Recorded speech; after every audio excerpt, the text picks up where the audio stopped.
অনেকের আনন্দটা কিসে সেটা আমি ঠিক বুঝতে পারি না, তবে হ্যাঁ, আমার আনন্দটা কিসে সেটা ঠিক বুঝতে পেরে গেছি।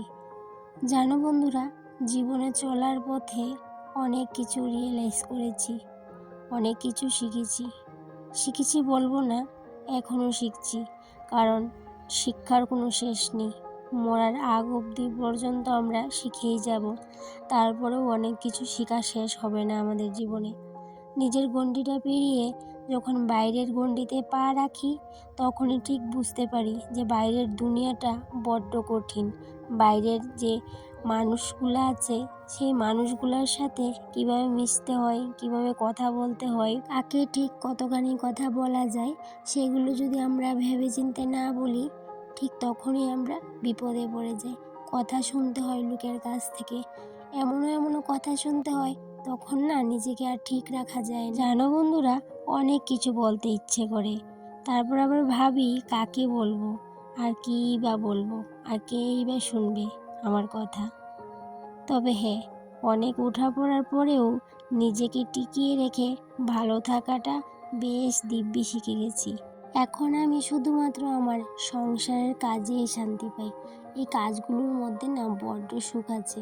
এই ছোট্ট ছোট্ট কাজের মধ্যেই অনেক আনন্দ লুকিয়ে আছে। সেগুলো হয়তো বা আগে বুঝতেই পারতাম না, এখন কিন্তু দিব্যি বুঝে গেছি। যাকে যাই হোক, অনেক কথা বলে নিলাম। তো বলো বন্ধুরা, তোমরা কেমন আছো সবাই? আশা করছি রাধা মাধবের কৃপায় সবাই ভালো আছো। প্রত্যেক দিনের মতো সকালবেলা গরম জল, থানকুনি পাতা খেয়ে চা খেয়ে নিয়েছিলাম, লিকার চা।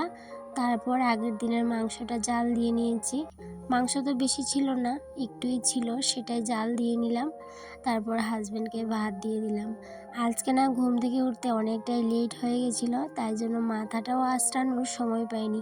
এই যে বলতে পারো পাগলের বেশি হয়ে আছি।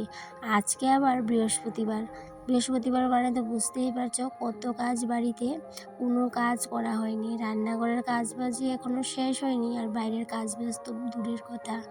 এদিকে হাজব্যান্ড বেরিয়ে গেল, তো ওকে আবার গেটটা খুলে দিলাম। তো গেটটা খুলতে গিয়ে দেখি সুপারির খোলটা পড়ে আছে রাস্তাতে, তো কীভাবে বেরোবে তার জন্য খোলটাকে সরিয়ে দিলাম। আর ফুলটা ওরা নিয়ে যাবে বলে বাড়িতে নিয়ে আসলাম, আর এখানটায় রেখে দিলাম। ওরা কিন্তু ঠিক সময় মতো নিয়ে যাবে। ওরা বলতে আমার বড় যা, ওরা তো যেহেতু রান্নাটা অনেক সময় চুলাতে করে, সেজন্য ওরা লাকড়ি দিয়ে রান্নাবান্না করে। তো ওরা কিন্তু আমাদের যখনই সুপারির ফুল পড়ে ওদেরকে দিয়ে দিই। যাকে যাই হোক, তারপরে চলে আসলাম এদিকে রান্না করে। কারণ যেই জায়গাটাতে আমি ভীষণ ভালোবাসি থাকতে, কাজ বাজ করতে, যে কাজগুলো করে আমি শান্তি পাই, সেই জায়গাটাতে চলে আসলাম। জানো বন্ধুরা, আজকে আবার ছেলের পরীক্ষা। তো পরীক্ষার জন্য আর রাতের বেলার অনেকগুলো ভাত ছিল, সেগুলোকে একটু গরমে বসিয়ে দিলাম। আর দেখতেই পেলে অনেকগুলো বাসন, এত বাসন। তো ভাবলাম না পাগলের বেশি আর কত কাজ করব, আগের চুলটাকে একটু ঠিক করে নিই, তারপর সংসারের কাজে লেগে পড়ব। চুলটা বেঁধে নিয়েছি, এখন কোমর বেঁধে কাজে লেগে পড়ব।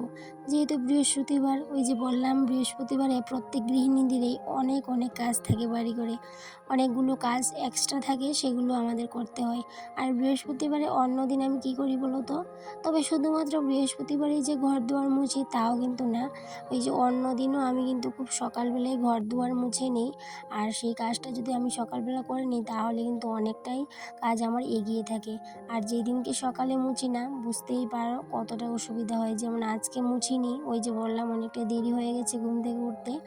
আর এখন কিন্তু সমস্ত কাজ বাজ আমার সময়ের মধ্যে করে নিতে হবে। আর সময়ের কাজগুলো তখনই করে নিতে পারবো যখন সমস্ত কাজ কটা বুদ্ধি করে করি। তো যাকে যাই হোক, অন্যদিন আমি ঘরটা কিন্তু ঘর মোছার ডান্ডা দিয়ে একদমই মুছি না, আমি হাতেই কিন্তু কাপড় দিয়ে ঘর দুয়ার মুছি। কেন কি, এই যে ডান্ডা দিয়ে ঘর মুছলে ঘর একদমই যেমন ধুলোবালিগুলি একদমই যেতে চায় না, তাই জন্য আমি সবসময় চেষ্টা করি যে ন্যাকড়া দিয়ে ঘর দুয়ার মুছতে। কিন্তু যেদিন আমার তাড়াহুড়ো লাগে, সেই দিন কিন্তু আমি কী করি বলো তো, যে ডান্ডাটা ব্যবহার করে চটপট করে ঘরটা মুছে নিই। এদিকে উঠান বাড়িও ঝাড় দেওয়া হয়নি। আর যেহেতু রোদ উঠে গেছে, বুঝতেই পারছো, এখন যদি আমি উঠানটা ঝাড় দিই, তাহলে ধুলো উড়ে আবার সমস্ত কিছু ধুলোময় হয়ে থাকবে।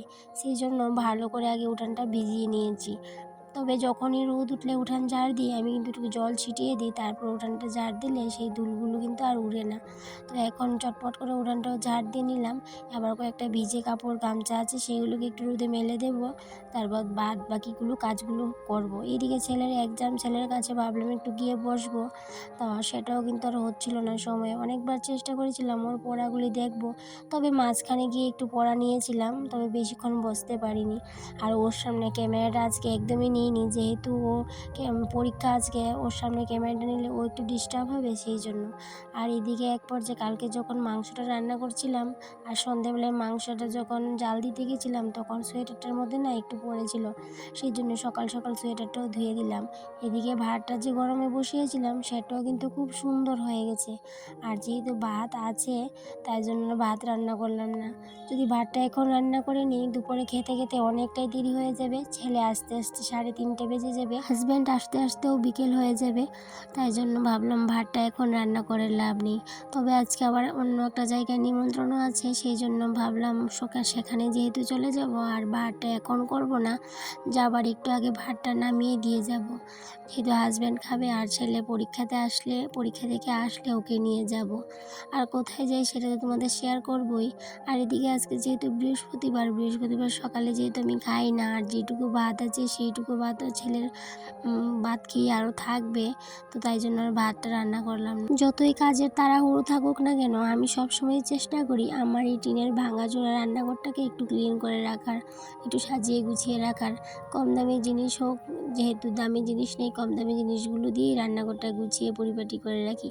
তবে শুধুমাত্র গুছিয়ে পরিপাটি করে রাখলেই তো চলবে না, সেক্ষেত্রে সেই সাথে ক্লিনও রাখতে হবে। আর এইদিকে মিস্কিটটাকে আজকে ভালো করে একটু ভিতরটা ভালো করে পরিষ্কার করে নিয়েছি, বাইরের সাইডটাও মুছে নিয়েছি।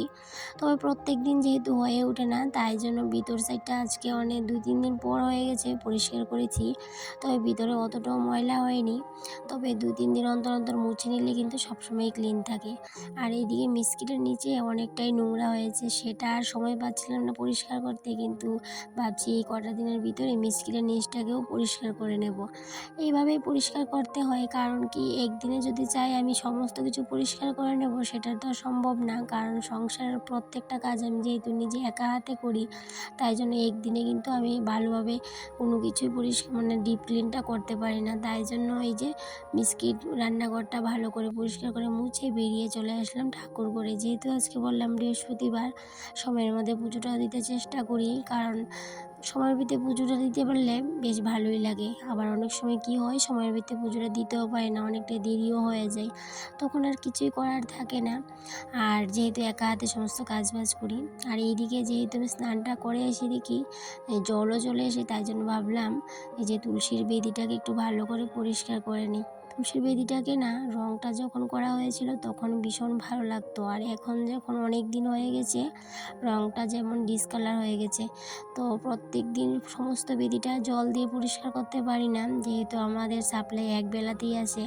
তো আজকে যেহেতু আসলো স্নান করার পর ঠাকুর করে সমস্ত কিছু পরিষ্কার করে জল তুলে নিয়েছি, ফিল্টার পরিষ্কার করে জল দিয়েছি, তারপর কলসিতে জলে তুলেছি, এদিকে তুলসীর বেদিটা স্নান করিয়েছি, ঠাকুর করে পর্দাগুলোকে খুলেছি, সেগুলো অনেকটাই লম্বা হয়ে গেছিলো, সেগুলো কেটে একটু বেটে করে দিয়েছি ধুয়ে দেবো বলে। আর এদিকে দেখো তুলসী পাতার এতটা অভাব, ওই যে মামার বাড়ি থেকে সেদিনকে নিয়ে এসেছিলো ছেলে অনেকগুলো পাতা, সেগুলো হয়ে গেছে 1 সপ্তাহ, সেগুলো যত্ন করে করে পূজা দিচ্ছিলাম।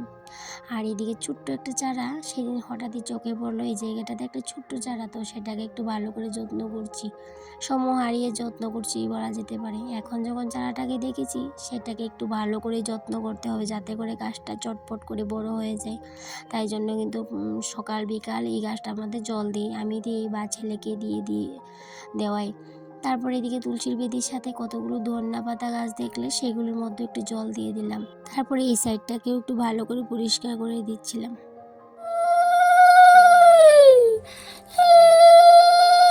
বাইরের কাজ বাজ সমস্ত কিছু শেষ করে চলে আসলাম ঠাকুর ঘরে। এদিকে মা লক্ষ্মীর ঘরটাও বসিয়ে দিলাম, ঠাকুর স্নান করিয়ে তুলসী পাতা দিয়ে ফুল দিয়ে সাজিয়ে নিয়েছি।